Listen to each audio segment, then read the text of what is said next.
বাঙালিকে পোলারাইজেশন করছে। তুমি এসছি, তুমি এসছি, তুমি কুর্মী, তুমি সাঁওতাল, তুমি মুসলিম, তুমি হিন্দু, তুমি ব্রাহ্মণ, এই রকম পোলারাইজেশন করছে। বাঙালি এক হয়ে গেলে তো দিল্লি নড়ে যাবে। যাই হোক, সামনে ভোট, আমি আর বেশি কথা বলবো না। আপনারা একসাথে লড়ুন, কাঁধে কাঁধ দিয়ে লড়ুন, এবং এই ফ্যাসিস্ট সরকার যেন চলে।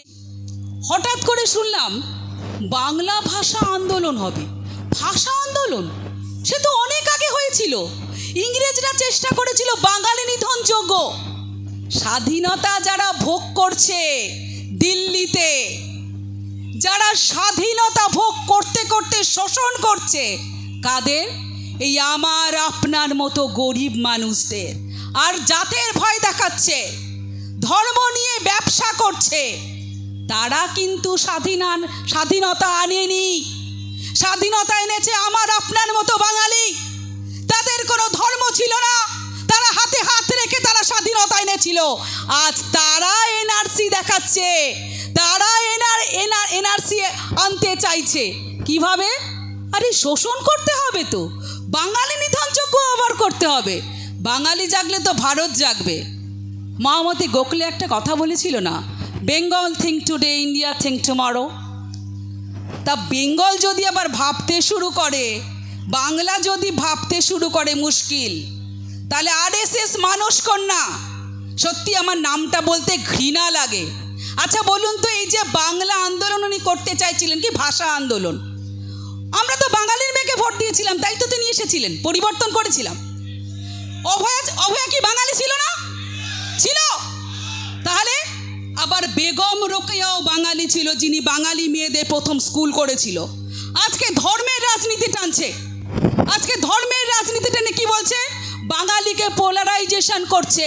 তুমি এসছি, তুমি এসছি, তুমি কুর্মী, তুমি সাঁওতাল, তুমি মুসলিম, তুমি হিন্দু, তুমি ব্রাহ্মণ, এই রকম পোলারাইজেশন করছে। বাঙালি এক হয়ে গেলে তো দিল্লি নড়ে যাবে। নড়বে না?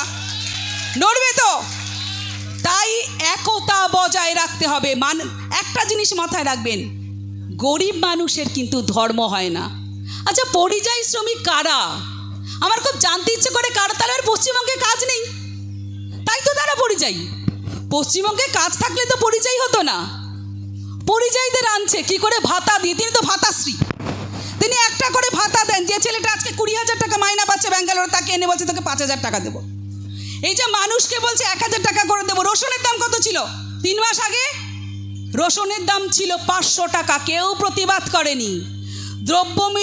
মূল্য যখন বৃদ্ধি হয়, আগে একটা প্রতিবাদ হতো, এখন মানুষ প্রতিবাদই ভুলে গেছে। তার কারণ কি? মেরুদণ্ড নাই তো। মেরুদণ্ড না থাকলে প্রতিবাদ হয় না। এই নওশাদ ভাইয়ের মেরুদণ্ডটা ভাঙতে চেয়েছিল বহুবার। আমি নওশাদ ভাইকে অনেক আগে থেকে চিনি। আমরা একসাথে এক সময় হকার আন্দোলনেও আমাদের একসাথে আমরা করেছিলাম, সেই ডিএম অফিস ঘেরাও, সেখানে আমি নওশাদ ভাইকে পেয়েছিলাম। কিন্তু যখনই আন্দোলন করতে যাই, যে আন্দোলনই করে দেখি সেখানে একটা হাত চলে আসে মাথার ওপর। জানেন কোন ঘাটের হাত? আন্দোলন করতে দেয়া হয় না। মেরুদণ্ড রাতারাতি বিক্রি হয়ে যায়, আর যাদের মেরুদণ্ড বিক্রি হয় না তাদের জেলে পুরতে চায়। এই তো চলছে। সামনে 26-এর ভোট। প্রতিবার ভোট আসবে, ভোট যাবে, গরিব লোকেদের নিয়ে আশার বাণী শোনাবে, আর ভোট হয়ে গেলে কি করবে? সিগারেটের প্যাকেটের মতো ছুঁড়ে ফেলে দেবে। তাই আপনারাই ভারতবর্ষের শক্তি। যত গরিব মানুষ, যত আমার এসটি ভাইরা আছে, মতুয়ারা আছে। আর একটা কথা, আমি একটু ছোট সংক্ষিপ্ত বক্তব্য বলছি, তো 2-1টা কথা না বলে পারছি না। ভারতবর্ষ যারা স্বাধীন করলো, সেই বাঙালিদের তো ডিভিশন করে দিল, পাঞ্জাবিদের ডিভিশন করে দিল, যাতে তারা লড়তে না পারে। এবার তাদের কাগজ দেখাতে হবে। যারা ভারতবর্ষের স্বাধীনতা আনলো, সেই স্বাধীনতা ভোগ করছে যারা, তারাই বলছে যে কাগজ দেখাতে হবে। কিসের কাগজ? আমি জানতে চাই কিসের কাগজ? কাগজ দেখাবো কেন? দেখাবো তোমরা একটা শিক্ষাগত যোগ্যতা সার্টিফিকেট কেউ একজন জানতে চেয়েছিল ওই ভদ্রলোকের, যিনি কিনা নিজেকে ভগবান মনে করেন। তিনি তো ভগবান, তার তো অনেক পাওয়ার। তিনি একা একা জিতে যা, ভোটের কি দরকার? তিনি তো বলেছেন আমি ঈশ্বরের পুত্র।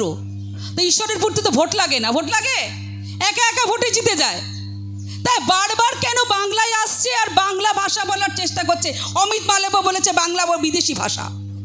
আবার সেই বাংলাতে এসেছে, লজ্জা করছে না সেই প্রধানমন্ত্রীর? এসেছে বাংলায় কথা বলছে। ভুলে গেছে জনগণমধ্যে থেকে আরম্ভ করে বন্দে মাতরম সবই বাঙালির রচনা। এরা ভুলে যায়, আর আপনাদেরও মাঝে মাঝে উল্টোপাল্টা কথা বলে ভুলিয়ে দেয়। এসটি এসসি নিয়ে যে গণ্ডগোল করেছে, বেশি দূর না, ব্যারাকপুর যান, আমি অনেকবার গিয়েছিলাম। ব্যারাকপুরে টাকা দিলে এসএ সার্টিফিকেট পাওয়া যেত, আপনারা জানেন?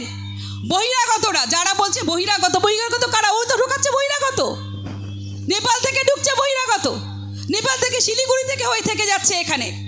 তারা বহিরাগত না, বাঙালি দেখলেই বাঙালি বহিরাগত, বাঙালি বাংলাদেশ থেকে এসছে। কত জ্বালা বলুন তো বাঙালিদের প্রতি। আরেকটি দালাল আমার পশ্চিমবঙ্গে বাঙালিদের সর্বনাশ করে আবার বলছে আমি বাংলার মেয়ে। লজ্জা করে, ঘৃণা করে। 8,000 মতো স্কুল আজকে বন্ধ, আজকে টিচাররা রাস্তায় কাঁদছে, আজকে শ্রমিকরা হয়ে গেছে পরিযায়ী, তারপরে মহিলা কথা বলে আমি সব জানি। একটা কবির কবিতা প্রকাশ পায় না, একটা লেখক খেতে পায় না। আর জয় গোস্বামী কিছুদিন আগে বলছে আমি খেতেই পাই না। আরে যে এত কবিতা লেখে ডাডাং ডাডাং ঠাটাং ঠাটাং, যার ভাষা জ্ঞান নেই, যে বাংলা ভাষাটা ঠিক করে বলতে পারে না, সে বলে আমি সব ভাষা জানি।